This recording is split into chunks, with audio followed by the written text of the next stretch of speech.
ہماری گفتگو کا موضوع ہے ہمارا روزہ کیسا ہونا چاہیے۔ میری دعا ہے خالق کائنات جل جلالہ ہم سب کو قرآن و سنت کا فہم عطا فرمائے اور قرآن و سنت کے ابلاغ و تبلیغ اور اس پر عمل کی توفیق عطا فرمائے۔ معزز ناظرین، یہ تو آپ جانتے ہیں کہ روزہ ایک نہایت ہی افضل عبادت ہے، بلکہ اس کو اگر رب ایمان قرار دیا جائے، ایمان کا چوتھائی حصہ، یعنی کل 4 حصوں میں سے ایک، اگرچہ ایمان بسیط ہے ویسے ایمان کا ربع اس کو قرار دیا جا سکتا ہے۔ وہ اس طرح کہ ایک حدیث شریف میں ہے رسول اللہ صلی اللہ علیہ وسلم نے فرمایا الصوم نصف الصبر، کہ روزہ آدھا صبر ہے، اور دوسری حدیث شریف میں ہے الصبر نصف الایمان، صبر نصف ایمان ہے۔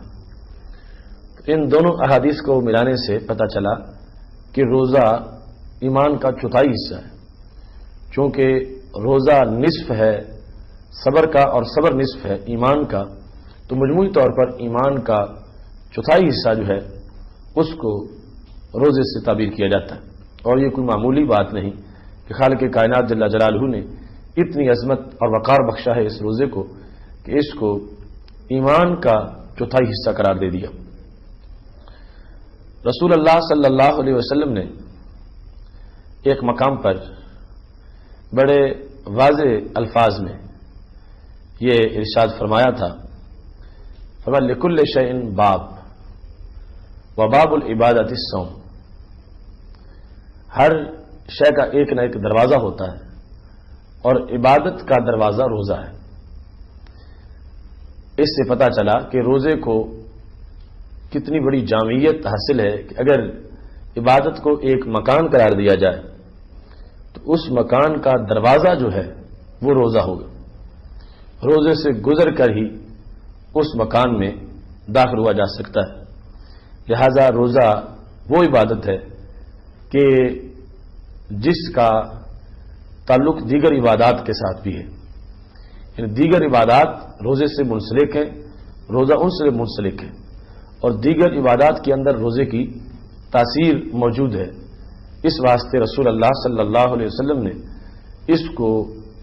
عبادت کا دروازہ قرار دیا کہ جو بندہ کامل طریقے سے روزہ رکھتا ہے ہو ہی نہیں سکتا کہ وہ باقی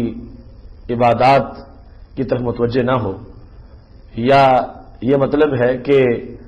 باقی عبادات کر کے بندہ عابد بنے اور روزہ رکھے بغیر وہ سمجھے کہ میں عابد بن جاؤں گا، روزہ رکھ کے بغیر عبادت پائی جائے گی، تو یہ کبھی نہیں ہو سکے گا۔ اس واسطے کہ روزے کو عبادت کا دروازہ قرار دیا گیا ہے۔ رسول اللہ صلی اللہ علیہ وسلم کے فرامین سے ہمیں روزے کی حقیقت کا بھی پتہ چلتا ہے، اور روزے کے بارے میں جتنی احتیاط چاہیے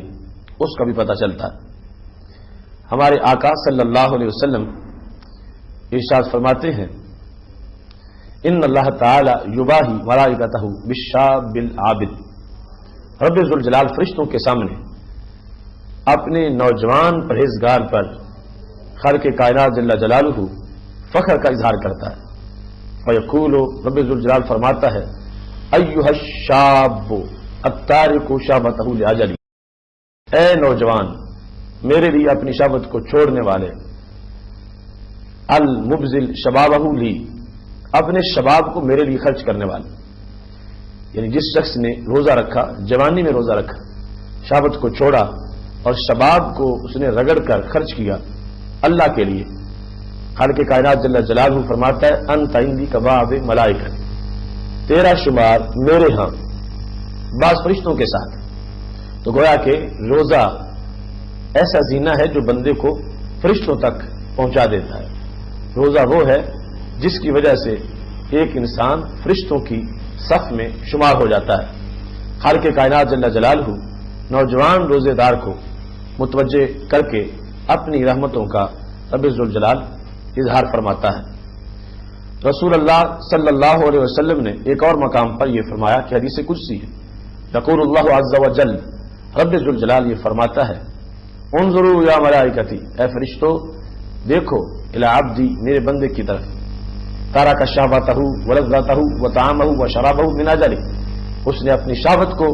اپنی لذت کو، اپنے کھانے پینے کو میرے لیے چھوڑ دیا ہے۔ خالق کائنات جل جلالہ فرشتوں کو دکھا کر انہیں یہ احساس دلانا چاہتا ہے کہ تم کہتے تھے نحن نسبح بحمدک ونقدس لک، کہ اللہ کی تیری تسبیح و تحلیل کے لیے ہم کافی ہیں۔ تو خالق کائنات جل جلالہ یہ احساس دلانا چاہتا ہے فرشتوں،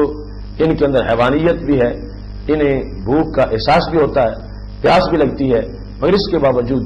یہ میرے حکم کی وجہ سے کھانے پینے سے مکمل اجتناب کرتے ہیں۔ تو رب ذوالجلال فرشتوں کے سامنے اپنے اس بندے پر، خاکی انسان پر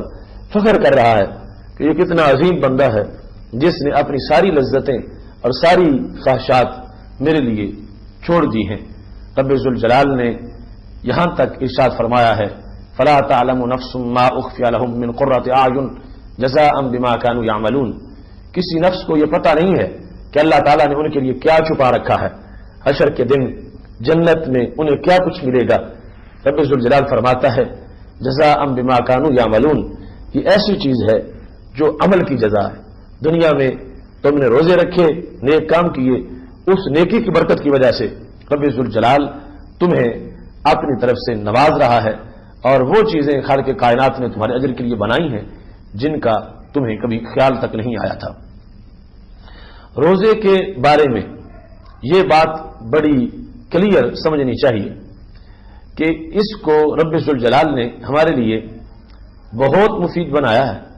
اس کو پھر بچانا بھی بڑا لازم ہے، اس واسطے کہ روزہ جو ہے یہ شیطان کو شکست دینے کا ایک سبب ہے، کیونکہ حدیث صحیح میں موجود ہے، رسول اللہ صلی اللہ علیہ وسلم ارشاد فرماتے ہیں ان الشیطان لیجری من ابن آدم مجرى الدم، کہ شیطان جو ہے یہ انسان کے اندر خون کے چلنے کی جگہ میں داخل ہو جاتا ہے، مطلب جو شریانے ہیں جہاں خون بہتا ہے ان جگہوں کے اندر شیطان داخل ہو جاتا ہے۔ اب بڑی قابل غور بات ہے، رسول اللہ صلی اللہ علیہ وسلم نے یہاں تک بھی پہچان کروائی، فرمایا یہ رات انسان کے نتنے میں گزارتا ہے، یعنی ناک کے اوپر والے حصے کے اندر ہر بندے کا جو شیطان ہے وہ بیٹھ جاتا ہے اور رات اس کو دماغ میں غلط خیالات داخل کرتا ہے۔ ایسے ہی رسول اللہ صلی اللہ علیہ وسلم نے فرمایا یہ دیکھو یہ شیطان کا اثر ہے کہ جب انسان کو غصہ آتا ہے اور اس کی آنکھیں سرخ ہو جاتی ہیں، تو فرمانے لگے کہ یہ شیطان تمہارے اندر داخل ہو جاتا ہے، یہاں تک کہ خون جہاں جہاں گردش کرتا ہے، دوران کرتا ہے، جہاں جہاں خون کی سرکولیشن ہے وہاں شیطان بھی داخل ہوتا ہے۔ اب بڑا حساس معاملہ ہے کہ دشمن ہے پرلے درجے کا، اور ہر جگہ انسان کے لیے وہ کوشش میں ہے کہ انسان کو معاذ اللہ وہ شکار کرے، اور قریب اتنا ہے کہ وہ خون کے اندر داخل ہو گیا، یعنی اگر وہ 10 گز قریب ہوتا اس کا بڑا خطرہ تھا، وہ 20 گز قریب ہوتا اس کا بڑا خطرہ تھا، لیکن اب تو یہ پتا چلا کہ وہ انسان کے اندر خون کی جگہوں پہ بھی داخل ہو گیا ہے دشمن، اور اتنا قریب ہو تو اب اس سے بندہ بچ کیسے سکتا ہے؟ یہ سوال عمومی طور پر اس حدیث کو پڑھ کے پہلے حصے کو پڑھنے سے ذہن میں پیدا ہوتا ہے کہ اتنا مہلک دشمن اور عدو مبین وہ ہمارے خون میں اگر شامل ہو جائے تو پھر ہم معاذ اللہ معذور ہیں، ہم اس سے بچ کیسے سکتے ہیں؟ لیکن قربان جائیں حکمت نبوت پہ، اور قربان جائیں رسول اللہ صلی اللہ علیہ وسلم کے بیان کردہ نسخوں پر، آپ نے بحیثیت طبیب کس انداز میں امت کی حفاظت کی ہے اور شیطان سے بچنے کے لیے امت کو تدابیر دی ہیں، شیطان سے بچنے کے لیے امت کو اسلحہ دیا ہے، کیا خوب انداز تھا۔ رسول اللہ صلی اللہ علیہ وسلم نے اسی حدیث کے دوسرے حصے میں یہ فرما دیا فَضَيِّقُوا مَجَارِيهِ بِالْجُوعِ، تم شیطان کو اندر سے نکال سکتے ہو اور اس میں کوئی بڑی جنگ نہیں کرنی پڑے گی، اور شیطان کو رسی سے باندھ کے کھینچنا نہیں پڑے گا، پر وہ تمہارے اگرچہ تمہارے خون میں شامل ہو چکا ہے اور رگوں کے اندر دوڑ رہا ہے وہ، لیکن پھر بھی اسلام نے ایک طریقہ تمہیں بتایا ہے کہ اندر داخل ہو جانے والے شیطان کو تم آسانی سے نکال سکتے ہو۔ کس طرح محبوب علیہ الصلوۃ والسلام نے جو اس کے چلنے کی جگہ ہے تم ان کو تنگ کرو، جن شریانوں میں یہ چلتا ہے تم ان کا منہ بند کرو، ان کو تنگ کرو. جو جو شریانیں تنگ ہوں گی تو یہ باہر آنا شروع ہو جائے گا، اندر نہیں رہ سکے گا. اندر تب رہتا ہے جس وقت اس کو لذتیں ملتی ہیں. تو کیسے شریانیں تنگ ہوں گی؟ رسول اللہ صلی اللہ علیہ وسلم نے فرمایا بالجو، بھوکا رہنے سے شریانیں تنگ ہو جائیں گی. مجاری شیطان کے جہاں جہاں شیطان دل میں انسانی بدن میں گردش کرتا ہے وہ تمام جس جگہوں پر اسے گھٹن محسوس ہوگی، اور پھر گھٹن کی وجہ سے وہ دوڑے گا کہ میں باہر نکل جاؤں. وہ کیا چیز ہے جس سے اس کو گھٹن محسوس ہوگی؟ وہ ہے بھوک. ناظرین اب سمجھیے، رب ذوالجلال نے بلا وجہ ہمیں بھوکا نہیں رکھا. رمضان المبارک کے اندر جو حکم دیا کھا نہیں سکتے پی نہیں سکتے، تو اس میں حکمت کتنی ہے. رب ذوالجلال کا رزق تو ختم نہیں ہوتا، وہ ہمیشہ سے ہمیشہ رہے گا. لیکن خالق کائنات جل جلالہ بندے کو اس دشمن سے جو بندے کے خون میں داخل ہو چکا ہے اس سے بچانے کے لیے رب ذوالجلال نے کتنا خوبصورت طریقہ دیا. رسول اللہ صلی اللہ علیہ وسلم نے اپنی امت کے لیے بیان کر دیا، اور جس قدر تم بھوکے رہو گے اس قدر تم پہ رب ذوالجلال کی رحمتیں ہوں گی. شیطان کو تمہارے بدن میں گھٹن محسوس ہوگی اور شیطان پھر خون سے نکل جائے گا. لہذا روزہ وہ عظیم عبادت ہے کہ جس کی وجہ سے اتنا بڑا آپریشن انسان کر سکتا ہے کہ اس کے شریانوں میں وریدوں میں چھپا ہوا جو دشمن ہے اس کو اگر پکڑ کے باہر نکالا جا سکتا ہے تو بھوک یعنی روزے کی صورت میں ہی نکالا جا سکتا ہے. اسی بات کو بیان کرتے ہوئے رسول اللہ صلی اللہ علیہ وسلم نے سیدہ عائشہ صدیقہ رضی اللہ تعالی عنہا سے یہ کہا تھا ان الشیطان لیجری من ابن آدم فرمایا داومی قرع باب الجنت، اے عائشہ ہمیشہ جنت کا دروازہ کھٹکھٹایا کرو. اب جس وقت رسول اللہ صلی اللہ علیہ وسلم نے یہ فرمایا کہ جنت کا دروازہ ہمیشہ کھٹکھٹاؤ، قالت بماذا، سید عائشہ صدیقہ رضی اللہ تعالی عنہ کہنے لگیں یا رسول اللہ جنت کا دروازہ میں کس چیز سے کھٹکا سکتی ہوں، کس چیز سے جنت کے دروازے پہ میں دستک دے سکتی ہوں؟ جنت آسمانوں کے پار ہے، میں زمین پر ہوں، تو جنت کے دروازے کے پاس پہنچوں تو اس کو دستک دے سکوں. جب میرا وہاں پر دنیا میں جیتے ہوئے جانے کا امکان ہی نہیں ہے تو میں پھر جنت کے دروازے پہ کیسے دستک دے سکتی ہوں؟ جب انہوں نے یہ سوال کیا تو قربان جائیں حکمت نبوت اور دانش حجاز پر رسول اللہ صلی اللہ علیہ وسلم فرمانے لگے بالجو عائشہ صدیقہ رضی اللہ تعالی عنہ کہ تمہارا ایسا عمل ہے، ایسا انداز ہے، بھوک ایسی چیز ہے کہ جس کی وجہ سے تم جنت کے دروازے پہ دستک دے سکتی ہو. اپنے آپ کو بھوکا رکھ کے تم اپنے آپ کو جنت کے قریب کر سکتی ہو، یہاں تک کہ جنت کا دروازہ تمہارے سامنے آ جائے گا اور یہاں تک کہ تمہیں جنت کے دروازے پہ دستک دینے کا موقع مل جائے گا. یہ کون سی چیز ہے جس نے انسان کو دنیا میں ہوتے ہوئے جنت کا قرب عطا کیا اور جنت کے دروازے پہ دستک دینے کا معاملہ اس کے سامنے موجود رہا؟ یہاں پر رسول اللہ صلی اللہ علیہ وسلم کی حکمت افروز باتیں اور بصیرت البریز باتیں وہ ہیں کہ جنہوں نے یہ واضح کیا کہ بھوک ایسی چیز ہے، اگر تم اس بھوک کو اس کا اختیار کرتے ہو، بھوکا رکھتے ہو اپنے نفس کو، روزہ رکھ لیتے ہو، اس کی وجہ سے تمہارا ہاتھ جنت کے دروازے تک پہنچ جائے گا. اور ہاتھ ہی نہیں، دستک دینے کا مطلب یہ ہے داخل ہونا، تو پھر جنت کے داخلے کے لیے کوئی درمیان میں حجاب اور رکاوٹ باقی نہیں رہے گی اور رب ذوالجلال تمہیں جنت عطا فرمائے گا. اس واسطے پتہ چلا کہ انسان کے اندر بہت کچھ ہے، انسان کے پاس بہت کچھ ہے. اگر انسان اس کی قدر و قیمت کرے تو کہیں اور جانے کی ضرورت نہیں ہے. اگر وہ شیطان کو شکست دینا چاہتا ہے، شیطان کو بھگانا چاہتا ہے تو بھوک جیسا اسلحہ موجود ہے، اس کو اگر کوئی استعمال نہیں کرتا اور شکایت کرتا ہے تو پھر اس کی حماقت ہے. ورنہ رب ذوالجلال کا قرآن بول رہا ہے ان اللہ لا یغیر ما بقوم حتی یغیروا ما بانفسہم، اور خالق کائنات جل جلالہ کسی قوم کی حالت کو اس وقت تک تبدیل نہیں کرتا جب تک کہ وہ خود اپنے حالات کو تبدیل نہیں کرتے. تو مطلب کیا ہے؟ انسان چاہتا ہے کہ مجھے شیطان سے چھٹکارا مل جائے اور شیطان میرے قریب نہ آئے اور شیطان کا مجھ پہ اثر نہ ہو، یہ اس کا مقصود ہے. اللہ تعالیٰ فرماتا ہے اپنی کیفیت میں تبدیلی لے آؤ تو ہماری طرف سے وعدہ پورا ہوگا، شیطان تمہارے قریب نہیں آئے گا، بھاگ جائے گا. وہ کیا تبدیلی ہے کہ اپنے آپ کو بھوکا رکھا کرو، روزہ رکھا کرو. جو ہے ایسی چیز ہے جس کی وجہ سے شیطان کی سانس بند ہو جاتی ہے، اس کو گھٹن محسوس ہوتی ہے اور وہ انسانی بدن سے فرار ہونے کی کوشش کرتا ہے۔ معزز ناظرین، یہ کتنا بڑا زینہ اور سہارا ہے ہمارے لیے کہ اندر ہی ایسا انقلاب کا مرکز موجود ہے جس کی وجہ سے انسان خود بھی مالا مال ہو سکتا ہے اور اس کی نیکی کا اثر دوسروں تک بھی پہنچ جاتا ہے۔ اسی لیے ہی رسول اللہ صلی اللہ علیہ وسلم نے فرمایا، لولا ان الشیاطین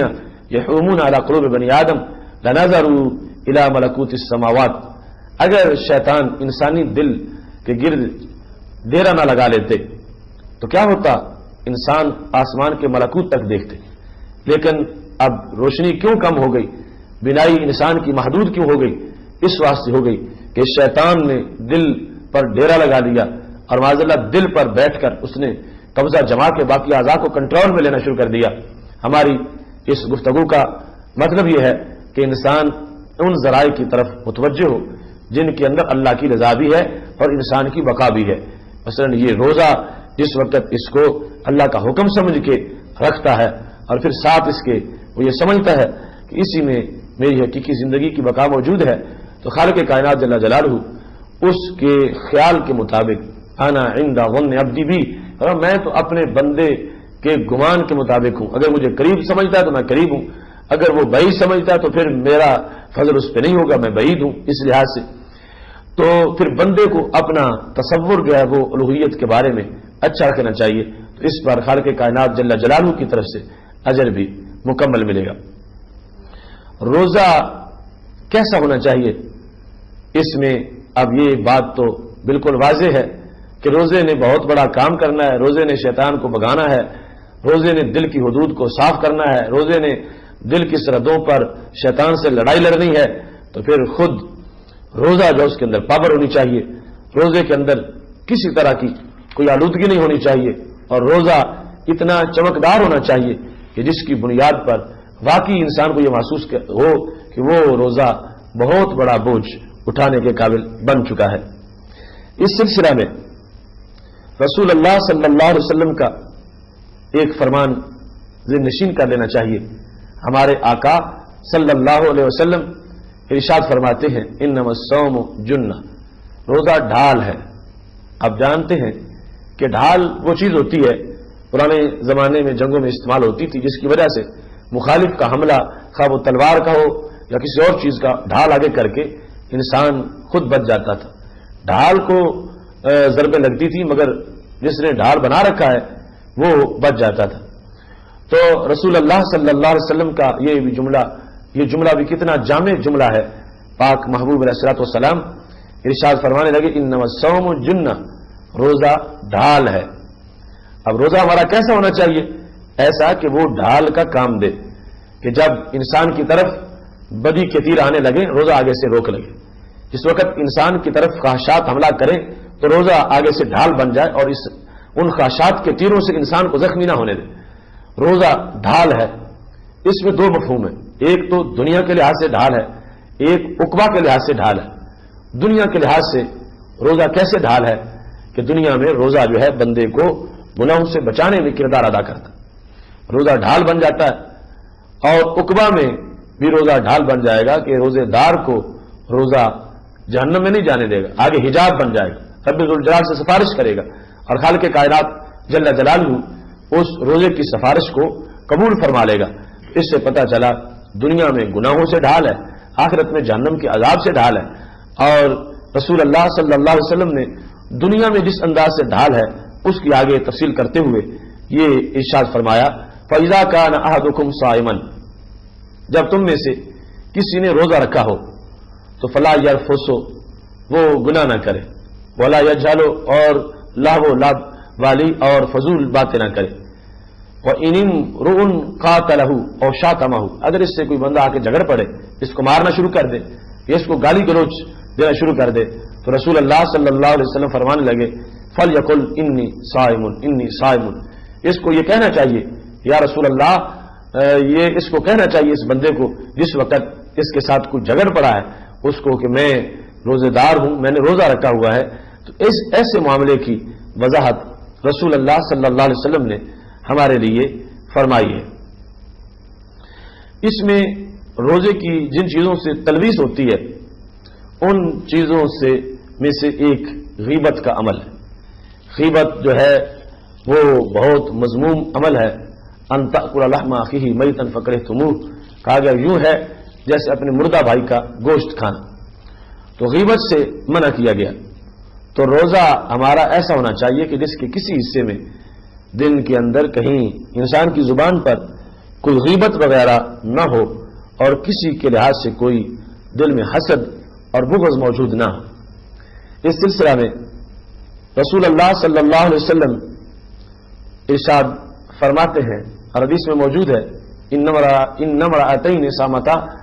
علی عہد رسول اللہ صلی اللہ علیہ وسلم، دو عورتوں نے نبی اکرم صلی اللہ علیہ وسلم کے زمانے میں روزہ رکھا. تو جب انہوں نے روزہ رکھ لیا تو دن کو ان کو بڑی بھوک لگ گئی. آخری حصے میں، دن کی آخری حصے میں